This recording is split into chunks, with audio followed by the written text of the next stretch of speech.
আজ যেন দ্বিগুণ উৎসাহে করালি মন্ত্র পড়ছে। একটা কঙ্কাল কোলে নিয়ে বসে আছে গৌর। প্রতিদিনের মতোই মাটি থেকে অজস্র হাত লিকলিকে সুতোর মতো উঠে ঘিরে ধরে আছে গৌরকে। জয় মা শ্মশান কালী, শ্মশান করে দে মা, সব শ্মশান করে দে। পিছনে দাউ দাউ করে চলছে একটা চিতা, আর তার ঠিক সামনে বসে আছে করালি তান্ত্রিক। সামনে সদ্য চিতা ভস্য দিয়ে আঁকা শক্তি যন্ত্রের দিকে তাকিয়ে উল্লাসে চেঁচিয়ে উঠল লোকটা। কি দেখছে সে শুধু নিজেই জানে। একটু বাদে সে শ্মশানে আসবে। বহুকাল ধরে তার জন্য অপেক্ষা করে আছে করালি তান্ত্রিক। আজ রাতে সে আসবে। মা শ্মশানকালী ইঙ্গিত দিয়েছেন আজ রাতে সে আসবে। একটু বাদে দূর থেকে শোনা গেল হাড় কাঁপানো হরিবোল ধ্বনি। ধ্বনিটা ক্রমশ যেন এগিয়ে আসছে। করালি তান্ত্রিক উঠে পড়লেন নিজের আসন ছেড়ে। চিতার সামনে ছড়ানো ছিটানো তার সাধন সামগ্রী এক ভুঁয়ে উড়িয়ে ফেলে দিলেন চিতার আগুনে। এভাবে হবে না, কোনো চিহ্ন থাকবে না তার। হঠাৎ যেন কোনো এক দৈব আদেশে তিনি আবির্ভূত হয়েছেন এমনটাই দেখাতে হবে। ভীষণ জোরে অট্টহাসি করে উঠলেন তিনি।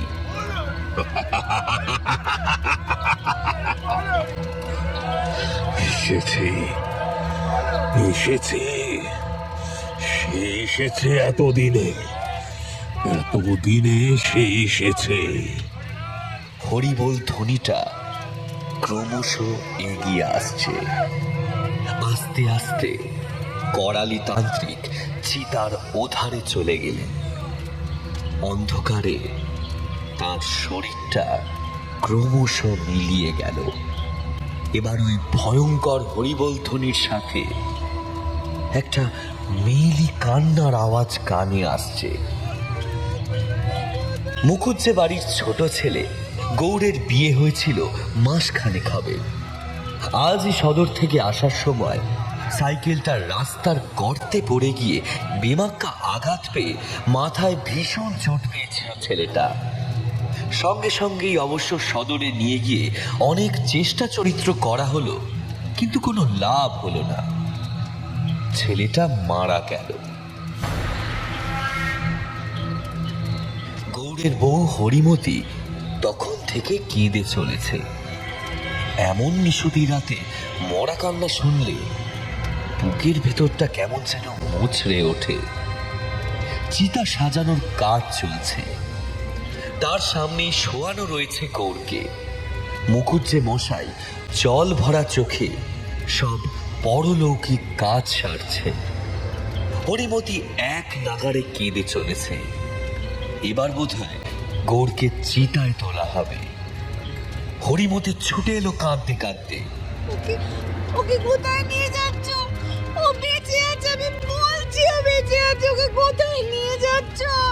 না যেও না, ওকে নিয়ে যেও না। ওকে কোথায় নিয়ে যাচ্ছ? বেঁচে আছে, আমি বলছি বেঁচে আছে। মুখুজ্জে বাড়ির মেয়ে বউরা টেনে হিচড়ে হরিমতিকে নিয়ে আসতে পারে না। একটা তুমুল গন্ডগোল শুরু হয়ে যায়। ঠিক এই সময় শোনা যায় একটা প্রচন্ড চিৎকার। জয় মা শ্মশান কালীর জয়, জয় মা, জয় মা শ্মশান কালীর জয়। সব শ্মশান করে দে মা, সব শ্মশান করে দে। সামনের নিভে যাওয়া চিতার ধোঁয়ার আড়াল থেকে আস্তে আস্তে এই দলটার সামনে এগিয়ে এলেন করালি তান্ত্রিক। ঠিক বলেছিস মা, ও মরেনি, এখনো ওর দেহে প্রাণ আছে। এই সব মূর্খের দল ভুল জানে, ওর আত্মা এখনো শরীরের আশেপাশে ঘুরে বেড়াচ্ছে, শুধু খপ করে ধরে ওকে শরীরের ভেতরে পুড়ে দেওয়ার অপেক্ষা। হরিমতি প্রথমটা কিছু বুঝতে পারল না। কি বলছে এসব? সত্যি কি তবে তার বর মরেনি? মুখুজ্জে মশাই সব ছেড়ে ধর্মর করে উঠে দাঁড়ালেন। সকলের একটু সময় লাগলো। তারপরে হরিমতি কাঁদতে কাঁদতে একেবারে ঝাঁপিয়ে পড়ল করালির পায়ে। বাবা, বাবা, আমার বরটারে বাঁচিয়ে দেন না বাবা। সেই মা, জীবন আমার ও কথা বাঁচিয়ে বলতে নেই। থাকবো বাবা। মা কখনো ছেলের বাঁধি হয় নাকি? বরটারে বাঁচিয়ে দেন। তোমার বরটাকে আমায় দেবে তো? এসব আপনি কি বলছেন? হ্যাঁ, এই তোমরা কেউ চেনো একে? এসব কোনো বুঝলুকি নয় তো? হরিমতি এর মানে বুঝল না, শুধু এটুকু বুঝল এই তান্ত্রিক বাবা তার বরকে বাঁচিয়ে দেবে। হরিমতির জীবনে এই মুহূর্তে এর চেয়ে বড় আর কোনো চাহিদা নেই। কিন্তু মুকুজ্জে মশাই হুঙ্কার দিয়ে উঠলেন। করালি তান্ত্রিক হাতের মুঠি পাকিয়ে জবা ফুলের মতো লাল চোখ পাকিয়ে তাকালেন মুকুজ্জে মশাইয়ের দিকে। এ কথা অন্য সময়ে অন্য কেউ বললে এক্ষুনি এই মুহূর্তে তার চিতা জ্বালিয়ে দিত করালি, কিন্তু এখন সে সময় নেই। বহুদিনের প্রতীক্ষার ফল আজ নিজে হেঁটে এসেছে তার কাছে। এখন মাথা গরম করে লাভ নেই। একদম শেষ মুহূর্তে নিজেকে সামলে নিয়ে করালি বলল, নিজের ছেলেকে যদি জ্যান্ত দেখতে চান তো একটু সবুর করুন। বৃথা চিৎকার চেঁচামেচি করে শ্মশানের শান্তি বিঘ্ন করবেন না। হরিমতি ছলছল চোখে তাকালেন শ্বশুর মশাইয়ের দিকে। মুখুজ্জে মশাই চুপ করে গেলেন। নিজের প্রাণের বন্ধু কাশীকে মৃত্যুর সময় কথা দিয়েছিলেন তার মেয়েকে নিজের বাড়ির মেয়ে করে নিয়ে আসবেন। নিয়ে এলেন, কিন্তু ছেলেটাকেই যে ধরে রাখতে পারলেন না। এই অল্প কদিনে মেয়েটাকে বিধবার বেশি দেখতে হবে, এ তিনি ভাবতেও পারছেন না। মেয়েটার মুখের দিকে তাকিয়ে তিনি শেষমেশ চুপ করে গেলেন। দেখাই যাক না লোকটা কি করে, অন্তত কিছুটা সময় তো দেওয়াই যায়, তারপর না হয় সব হিসেব করা যাবে।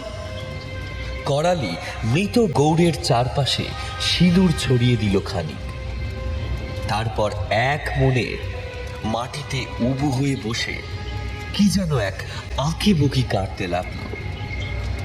মুখুজ্জে মশাই ধৈর্য ধরে আরো মিনিট দুয়েক অপেক্ষা করে এবার চিৎকার করে উঠলেন, কই দেখি, কিছুই তো হলো না। করালি এবার আর তাকালো না তার দিকে। এক মনে মাটির ওপর আঁকিবুকি কেটে যেতে লাগলো।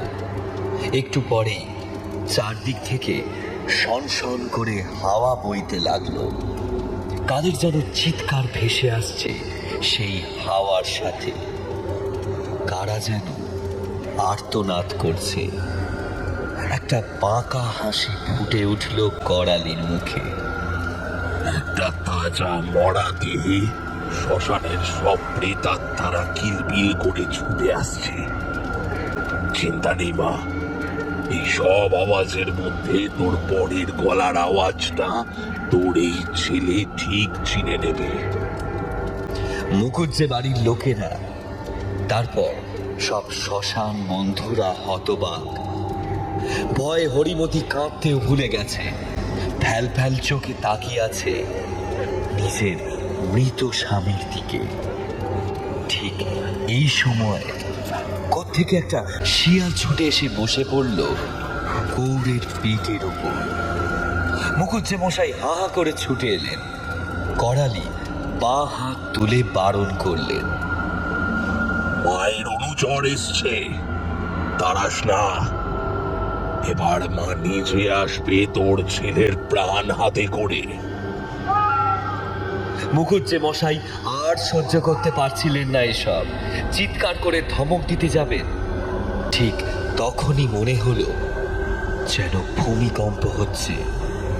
শ্মশানের মাটি যেন কেঁপে উঠল থরথর করে। গৌড়ের পেটের উপর বসে থাকা শেয়াল ডেকে উঠল গলা উঁচু করে। করালি তান্ত্রিক বিকট স্বরে মন্ত্র পড়তে লাগলো, আর মাঝে মাঝে চিৎকার করে সকলকে সজাগ করে দিল। মা, মা এসেছে, মা এসেছে। জয় মা শ্মশান কালী। মাগো, দে মা, সব শ্মশান করে দে মা, সব শ্মশান করে দে।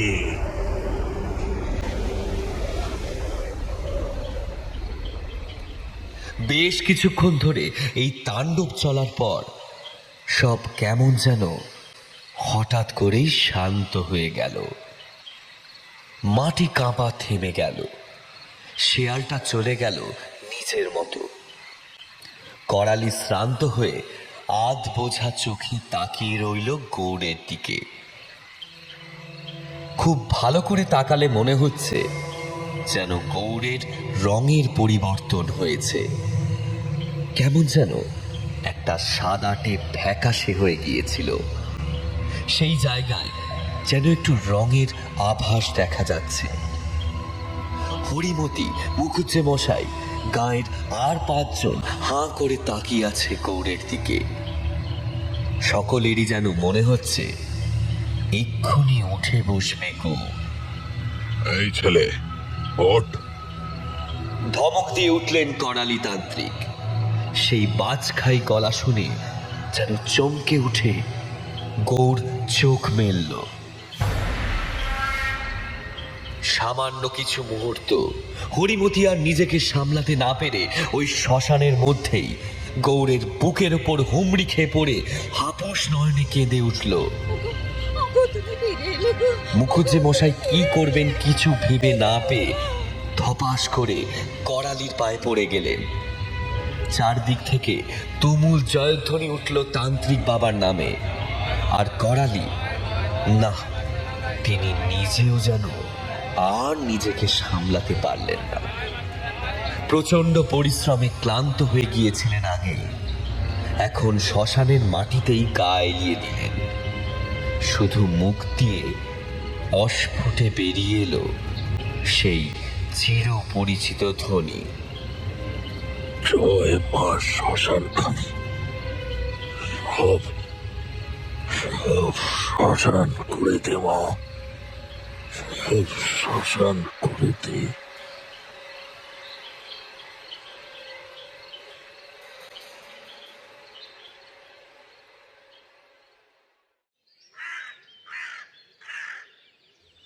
একটু তো কিছু গ্রহণ করতে হবেই বাবা, না বললে যে শুনছি না। মুখুজ্জে গিন্নি করালির পায়ের সামনে ফল মূল মিষ্টি পায়েস আরো না জানি কি কি এনে হাজির করেছে, কিন্তু করালি কিছুতেই এসব গ্রহণ করবেন না। গৌড়ের জীবন ফিরে পাওয়ার পরই শ্মশানেই অজ্ঞান হয়ে গিয়েছিলেন করালি। গাঁয়ের লোকেরাই সব ধরাধরি করে করালিকে নিয়ে আসে মুখুজ্জে বাড়িতে। মুখুজ্জে মশাই নিজে হাতে বিছানা করে করালির বিশ্রামের ব্যবস্থা করেন। কিন্তু জ্ঞান ফেরার পর থেকেই করালি খালি যেন ছটফট করতে থাকে। আমার এইসব কিচ্ছু চাই না মা, আমি আমার ওই শ্মশানেই ফিরে যেতে চাই।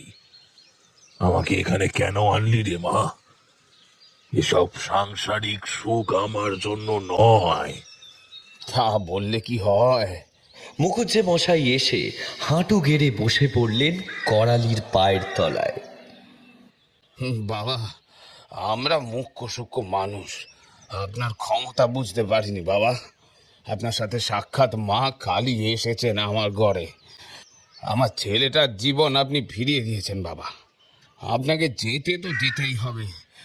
তবু যে আপনার ঋণ চোকাতে পারবো না বাবা। আপনার সেবা করার একটু সুযোগ দিন বাবা, আপনার সেবা করার একটু সুযোগ দিন। মুখুজ্জে মশাই কেঁদে ফেললেন। দরজার পর্দার আড়ালে দাঁড়িয়ে হরিমতিও চোখের জল ফেলছে। সেদিকে চোখ গেল করালির। আয় মা, আয়। লুকিয়ে আছিস কেন? ছেলের কাছে কিসের লজ্জা? আয়, একটিবার আয়। হরিমতি এসে গুটি সুটি পায়ে প্রণাম করল। আমি সন্ন্যাসী মানুষ, সংসারের কোনো কিছুতেই আমার টান নেই। তবে যদি একান্তই তোরা আমায় কিছু দিতে চাস, তবে প্রত্যেক অমাবস্যায় গৌড়কে মাঝরাতে ঠিক 12টার সময় একাকী শ্মশানে পাঠিয়ে দিস। মুখুজ্জে মশাই হকচকিয়ে গেলেন। হরিমতি কথা ভুলে হাঁ করে তাকিয়ে রইল করালির দিকে। মুখুজ্জে গিন্নি কাঁদো কাঁদো গলায় বললেন, সে কি কথা ঠাকুর, এত রাতে ছেলেটাকে একা একা শ্মশানে পাঠাবো কেন বাবা? হঠাৎ অট্টহাস্য করে উঠল করালি তান্ত্রিক। মুহূর্তে যেন তার চোখের ভাষা বদলে গেল, দু চোখ যেন রক্তবর্ণ হয়ে উঠল।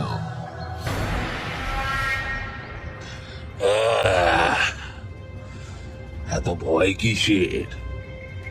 মৃত্যুকে জয় করে ফিরে এসেছে তোর ছেলে। অবশ্য ছেলেকে শ্মশানে পাঠানো বা না পাঠানো পুরোটাই তোমাদের ইচ্ছা। শুধু একটাই কথা, যার দয়ায় প্রাণ ফিরে পেল তোমাদের গৌড়, তার সেবায় যদি না লাগে তবে সে প্রাণ কদিন থাকবে খাঁচার মধ্যে সে খুব জোর দিয়ে বলতে পারবো না। ও কি কথা? সে কি? আঁতকে উঠে মুখুজ্জে গিন্নি ছেলেকে হারানোর দুঃখ একবার সহ্য করেছেন, সেই হারিয়ে যাওয়া ছেলেকে ফিরে পেয়ে আবার হারিয়ে ফেলতে পারবেন না তিনি। অমন কথা বলবেন না ঠাকুর, আমার যে একটা মাত্র ছেলে। আমার হাতে কিছু নেই রে মা, সবই মায়ের ইচ্ছা। জয় মা শ্মশান কালী, জয় মা শ্মশান কালী, সব শ্মশান করে দে মা। পুরো মুখুজ্জে পরিবার পায়ে পড়েও আর কিছু করতে পারল না। করালিকে আটকানো গেল না। সে যেমন এসেছিল তেমন করেই চলে গেল মুখুজ্জে বাড়ি থেকে।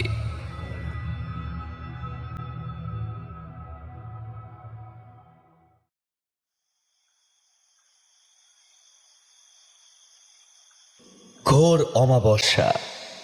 রাত হতেই কদমপুর যেন অস্বাভাবিক অন্ধকার হয়ে গেল, আর কেমন যেন এক কুমুট পরিবেশ। চারদিকে একটা গাছের পাতাও নড়ছে না। গৌরকে একা যেতে হবে শ্মশানে, যেতেই হবে, কোনো উপায় নেই। এর মধ্যে মুখুজ্জে মশাই দিনে রাতে বেশ কয়েকবার শ্মশানে এসেছেন। যদি করালির হাতে পায়ে ধরে অন্য কিছুতে রাজি করানো যায়, টাকা পয়সা জমি জমা যা চাইবে করালি, কিন্তু তাকে পেলে তো। করালি যেন কদমপুর থেকে কর্পূরের মতো উবে গেছে। মুখুজ্জে মশাই একবার ছক কষেছিলেন কদমপুর থেকে পালিয়ে যাবে। মুখুজ্জে গিন্নি আর সে সাহস পেলেন না। যা হয় হোক, অন্তত ছেলেটা বেঁচে তো থাকবে। গৌর নিজেও খুব একটা পালাবার পক্ষপাতী ছিল না। মরে যাওয়ার পর ঠিক কি হয়েছিল সে জানে না। সেই যে সে সাইকেল থেকে পড়ে গিয়েছিল, তারপর তার জ্ঞান ফেরে সেই শ্মশানে।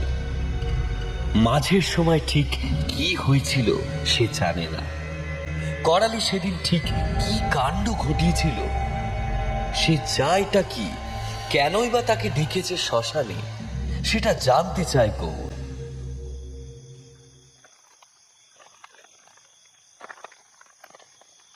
নিশতি রাতে একা একা পথ চলছে গৌর। মুকুজ্জে মশাই অনেক করে বলেছিল, আমি যাই না সঙ্গে, শ্মশান অবধি অন্তত যাই, দূরে দাঁড়িয়ে থাকবো, ভেতরে ঢুকবো না। ওই করালি তান্ত্রিকের কাছে না হয় যাবো না, এতখানি পথ অন্ধকার, কদিন আগে বৃষ্টি হয়েছে, রাস্তাও ভালো নয়, আবার যদি গর্তে টর্তে পড়ে যাস বাবা, তাই আর কি বলছিলাম। রাজি হয়নি গৌর।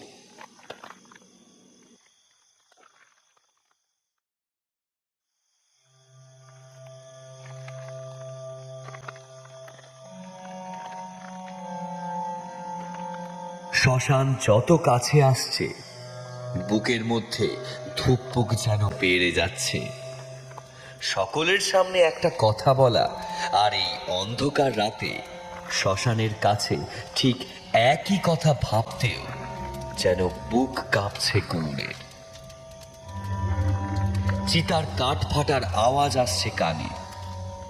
ঠিক শ্মশানে ঢোকার মুখে মনে হলো যেন মাটি থেকে উদয় হলো করালি তান্ত্রিক। এসেছিস? বেশ বেশ। জয় মা শ্মশান কালী, জয় মা শ্মশান কালী, সব শ্মশান করে দে মা। আয় আয় আমার সাথে আয়। গৌর কিছু একটা জিজ্ঞাসা করতে গিয়েছিল, কিন্তু সে সুযোগও পেল না। করালি তার ডান হাতটা ধরে টানতে টানতে নিয়ে চলল অন্ধকারের বুক চিরে। শ্মশান পার করে কুলুচি নদীর ধার ধরে তারা হাঁটছে। এই রাস্তায় বড় একটা আসে না গৌর। অন্ধকারে এবড়ো খেবড়ো রাস্তায় হোঁচট খেতে খেতে চলেছে সে। এই লোকটা তার প্রাণ বাঁচিয়েছিল, কিন্তু তাই বলে কতক্ষণ মুখ বুজে কৃতজ্ঞতা দেখানো যায়? একটা সময় আর নিজেকে ধরে রাখতে পারল না সে। আপনি কোথায় নিয়ে যাচ্ছেন আমাকে? একটু আসতে, এত এত তাড়াহুড়ো করে আমি যেতে পারছি না। চুপ, একদম চুপ। ধমক দিয়ে উঠল করালি। আজকের রাতের জন্য তুই আমার চাকর, আমি যা বলবো তাই করতে হবে। তারপর হাত নয় সোজা ওর ঘাটটা চেপে ধরে হিড় হিড় করে টানতে টানতে নিয়ে চলল করালি। গৌড়ের এক পাটি জুতো খুলে গেছে, পা দুটো কাদায় মাখামাখি, পাথরের খাঁজে লেগে কেটে রক্ত বেরোচ্ছে। দূরে একটা কুয়ো দেখা যাচ্ছে। করালি গৌড়কে টানতে টানতে এনে ফেলল কুয়োটার ধারে। একটা বিকট গন্ধ এখানে। গৌড় এতক্ষণে ছাড়া পেয়ে জোরে শ্বাস নিতে গিয়ে আটকে গেল। সেই বিকট গন্ধটা নাকে আসতে কাশতে কাশতে বমি করে ফেলল গৌড়। জোরে শ্বাস নিতে গিয়ে গন্ধটা একেবারে নাকে এসে লেগেছে। একটা প্রায় কঙ্কাল হয়ে যাওয়া মৃতদেহ পড়ে আছে। এর জন্যই তো তোর জীবন ফিরিয়ে দিয়েছিলাম, যাতে এর জীবন আমি ফেরাতে পারি। গৌড়ের জীবন করালি কি করে ফিরিয়েছিল সেটাই এখনো গৌড়ের কাছে বড় প্রশ্ন। তাই বলে এর জীবন ফেরাবার কথা ভাবছে করালি। পুরো কঙ্কাল হয়ে গেছে শরীরটা, মাংস গলে গলে পড়ছে, কোথাও কোথাও হাড় দেখা যাচ্ছে। হে আমার ভাই, আমি করালি তান্ত্রিক। মৃত্যুর কয়েক ঘন্টার মধ্যে জীবন ফিরিয়ে দেওয়ার ক্ষমতা রাখি আমি। কেউ মরলে যতক্ষণ না সে শরীরকে নষ্ট করা হচ্ছে ততক্ষণ আত্মা তার আশেপাশে ঘুরে বেড়ায়। মন্ত্র বলে সেই আত্মাকে ফের শরীরে প্রবেশ করাতে পারি আমি। কিন্তু আমার ভাইটা যখন মারা গেল আমি খবর পাইনি। খবর পেয়েছিলাম পুরো 1 দিন পরে। ততক্ষণে ওর শরীরটা পড়েছিল আমার গ্রামের বাড়িতে। তারপর থেকে অনেক চেষ্টা করেছি, হয়নি, ও ফিরে আসেনি।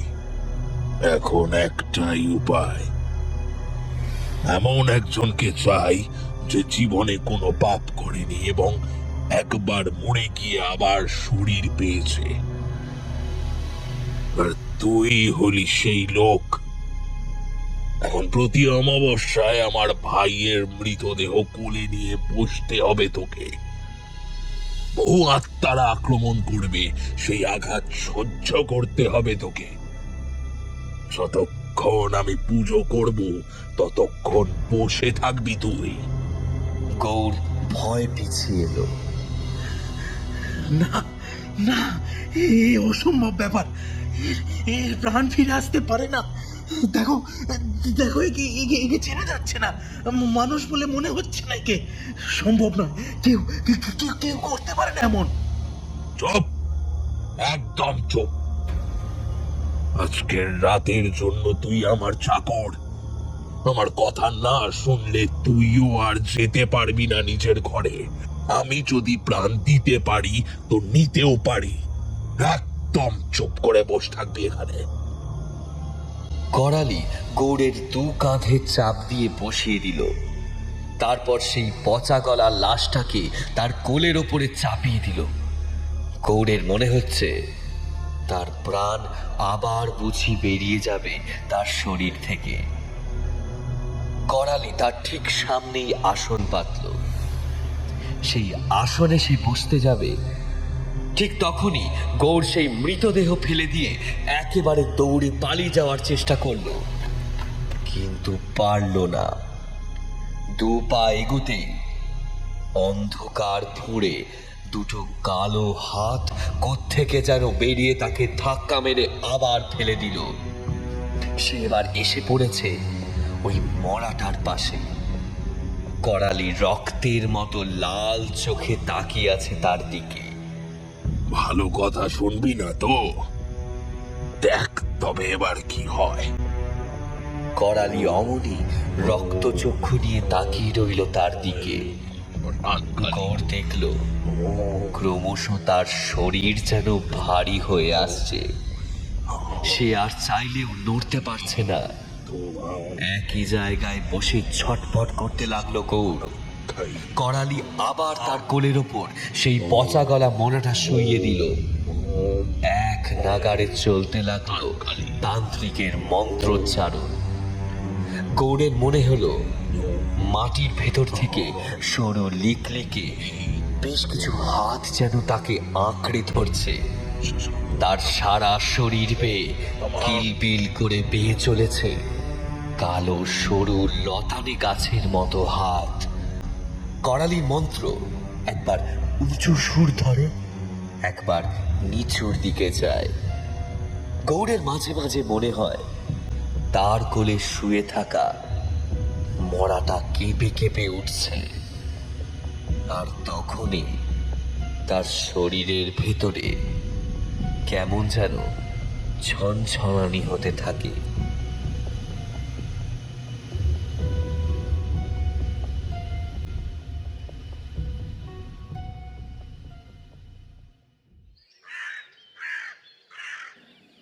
সারা রাত চলল এই তাণ্ডব।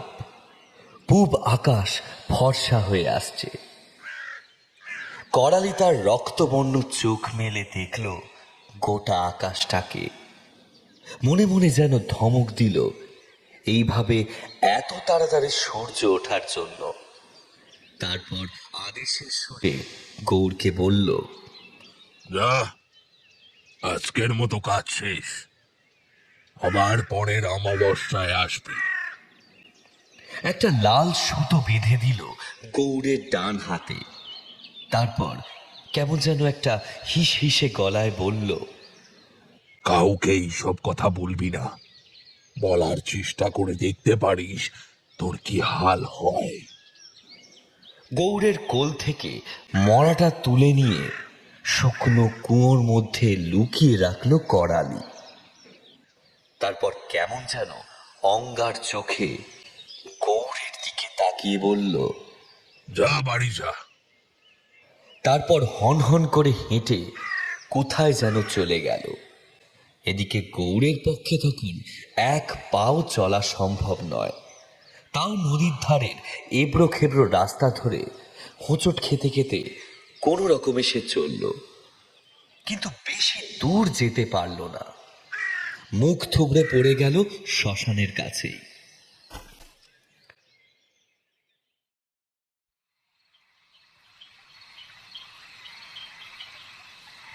হ্যাঁ গো, শ্মশানে কি হয় গো? তোমায় দিয়ে কি করায় ওই তান্ত্রিক? 5 মাস টানা প্রত্যেক অমাবস্যায় শ্মশানে যাচ্ছে গৌর, না গিয়ে উপায় নেই। হাতের মধ্যে একটা লাল সুতো বেঁধে দিয়েছে তান্ত্রিক। দ্বিতীয় অমাবস্যাতেই গৌর চেষ্টা করেছিল পালিয়ে যেতে। শ্মশানের নাম করে বেরিয়ে স্টেশনের ধারে সে চলে গিয়েছিল। ভেবেছিল এক রাতের জন্য পালিয়ে যাবে, সম্ভব হয়নি। হাতের লাল সুতোর রং পাল্টে কালো হয়ে গিয়েছিল, আর সেই কালো সুতো থেকে ধুঁয়োর মতো কিলবিল করে অজস্র কালো হাত বেরিয়ে এলো। তারপর গৌরকে প্রায় টানতে টানতে নিয়ে গিয়ে হাজির করলো ওই শ্মশানের ধারে। তারপর থেকে গৌর বুঝে গেছে এই তান্ত্রিকের হাত থেকে পালানো সম্ভব নয়। তাছাড়া শরীরটাও কেমন যেন দুর্বল হয়ে গেছে। অমাবস্যার রাতে ওই কর্মকাণ্ডের পর 2-3 দিন আর কিছু খেতে পারে না গৌর। এই কমাসে ওই মৃতদেহ যেন শুকিয়ে কাঠ হয়ে গেছে। ওটাকে নিয়েই বসতে হয় গৌরকে। বাড়ি ফিরেও তার খালি মনে হয় গা দিয়ে তার দুর্গন্ধ বেরোচ্ছে। কলসি কলসি জল সে ঢালে গায়ে, তবুও কিছু হয় না। হরিমতি পাশে এসে বসে বলল, কি হয়েছে গো? না, কিছুই হয়নি। বিরক্তিতে উঠে দাঁড়ায় গৌর। আজ আবার অমাবস্যা। সকাল থেকে শরীরটা আনচান আনচান করছে। দুবার শুধু ভেবেছিল আজ আর কিছুতেই শ্মশানে যাবে না। তাতেই হাতের লাল সুতোটা এত চেপে বসেছে যে মনে হচ্ছে হাতের কবজিটা ছিঁড়ে পড়ে যাবে। কোনো উপায় নেই, তাকে যেতেই হবে শ্মশানে।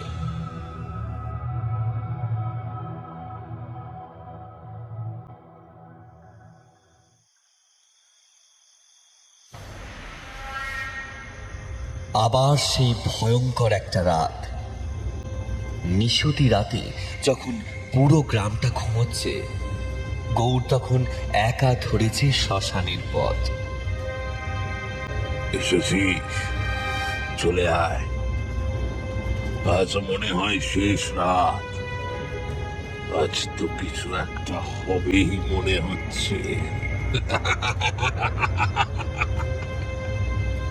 কি দেখে যে করালির এই কথা মনে হচ্ছে গৌর তা জানে না। ওই মৃতদেহটা এখন স্রেফ একটা কঙ্কাল। করালি না জানি কি এক ওষুধ মাখায়, তবু সব চামড়া মাংস গলে গলে খুলে পড়ে গেছে। এখন আর অত বীভৎস গন্ধ আসে না মৃতদেহ থেকে। আজ নাকি ওই মৃতদেহ প্রাণ ফিরে পাবে।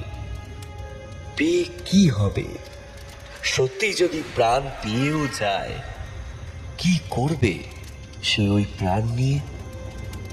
লোকটা হেঁটে চলে বেড়ালে তো গাঁয়ের লোকেরা ভয় পেয়ে যাবে, কিন্তু এইসব কথা তো করালির সামনে বলা চলে না। আবার সেই নদীর ধার, আবার শ্মশান পেরিয়ে সেই কুয়োর পিছনে করালির গোপন আস্তানা। আজ যেন দ্বিগুণ উৎসাহে করালি মন্ত্র পড়ছে। একটা কঙ্কাল কোলে নিয়ে বসে আছে গৌর। প্রতিদিনের মতোই মাটি থেকে অজস্র হাত লিকলিকে সুতোর মতো ঘিরে ধরে আছে গৌরকে। হঠাৎ যেন মাটিটা একটু কেঁপে উঠল। করালি তারস্বরে মন্ত্র পড়তে শুরু করলো। গৌরের মনে হলো সেও যেন কাঁপছে। চোখের সামনেটা ক্রমে ঝাপসা হয়ে যাচ্ছে। শরীরের ভেতর থেকে কি যেন একটা পেরিয়ে গিয়ে আবার ঠকে আসছে। কোলের ওপর কঙ্কালটা আপনা থেকেই কয়েক হাত উঠে গিয়ে গৌরের বুকের কাছে স্থির হয়ে আছে। তারপর হঠাৎ কেমন যেন সব স্থির হয়ে গেল। ধুপ করে দুটো আওয়াজ হলো। গৌর পড়ে গেল মাটিতে। কঙ্কালটাও ধপাস করে পড়ে গেল। করালি স্থির হয়ে চেয়ে আছে কঙ্কালটার দিকে। কঙ্কালটা মনে হচ্ছে একটু একটু করে কাঁপছে।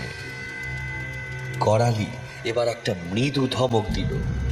ওঠ ওঠ ভাই ওঠ। কঙ্কালটা সত্যি উঠে বসলো, কিন্তু কিন্তু তারপরেই একটা জোরে আর্তনাদ করে উঠল। ব্যাপারটা করালিও বোধহয় ঠিক বুঝলো না। হাঁ করে খানিকক্ষণ তাকিয়ে বেশ আবেগের সাথে বলল, কি হলো ভাই?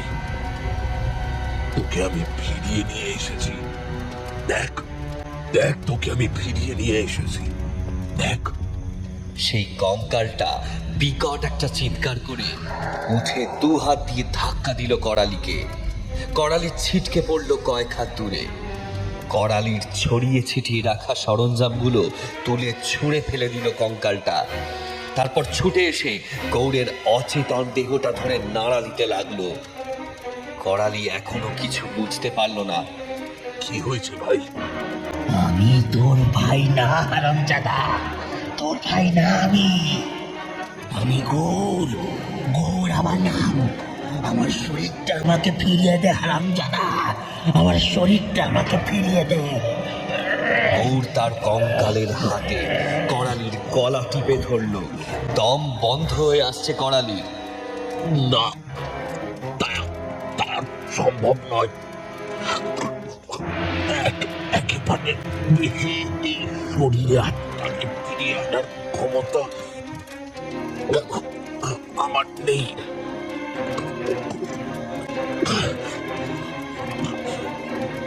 ধাক্কা মেরে ফেলে দেয় গৌর করালিকে। নিজের শরীরটাকে আঁকড়ে ধরে অনেকবার ঝাঁকানোর চেষ্টা করে। কোনো লাভ হয় না, কিছু হয় না। একবার তো বাড়িতেই ফিরতে হবে। গৌর তার নিজের শরীরটাকে কোলে করে অন্ধকারের মধ্যে চলল গাঁয়ের পথ ধরে। সে দৃশ্য দেখে যেন এই অন্ধকারও গা ঢাকা দিতে চায়।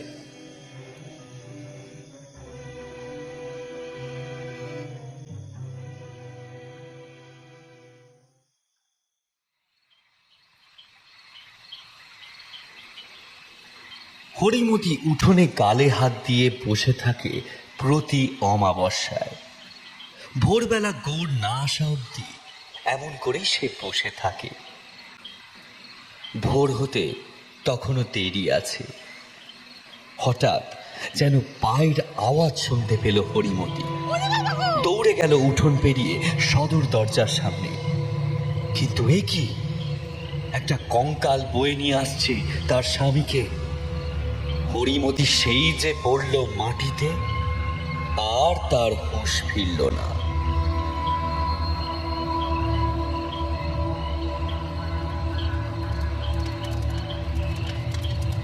শ্মশানে তিনটে চিতা জ্বলছে একসাথে, আর মাঝখানেরটা গৌরের।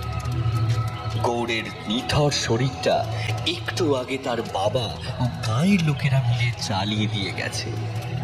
হরিমতি অনেক কান্নাকাটি করেছিল, এবার যদি কেউ এসে আরেকবার প্রাণটা বাঁচিয়ে দেয়। কিন্তু কেউ আসেনি। করালিকে কেউ খুঁজে পায়নি। আরো দুটো চিতা জ্বলছে পাশে, সেটা কার কে জানে। এখন ঠিক এই মুহূর্তে কেউ নেই চিতার সামনে, শুধু আছে করালি। সবাই চলে যেতে সে এসেছে নিঃশব্দে। চিতাগুলো জ্বলছে, তার সামনে শক্তি যন্ত্র এঁকে এক দৃষ্টে তার দিকে তাকিয়ে বসে আছে করালি। সারাটা দিন আজ গ্রামে তুলকালাম হয়ে গেছে। একটা কঙ্কাল অস্ত গ্রামে দৌড়ে বেরিয়ে চিৎকার করে বলে বেরিয়েছে, ভয় পেও না, ভয় পেও না, আমি গৌর, আমি তোমাদের গৌর গো, ভয় পেও না, ভয় পেও না আমায়। প্রথমটা সবাই ভয় পেয়ে পালিয়েছিল, তারপর কঙ্কালটাকে ইট পাথর ছুঁড়ে মেরেছে। তাহলে কোথায় ভুল হলো করালির? রাত গভীর হচ্ছে, শেয়ালগুলো তীব্র স্বরে ডেকে চলেছে। হঠাৎ দুটো কঙ্কালের হাত এসে চেপে ধরল করালির গলা।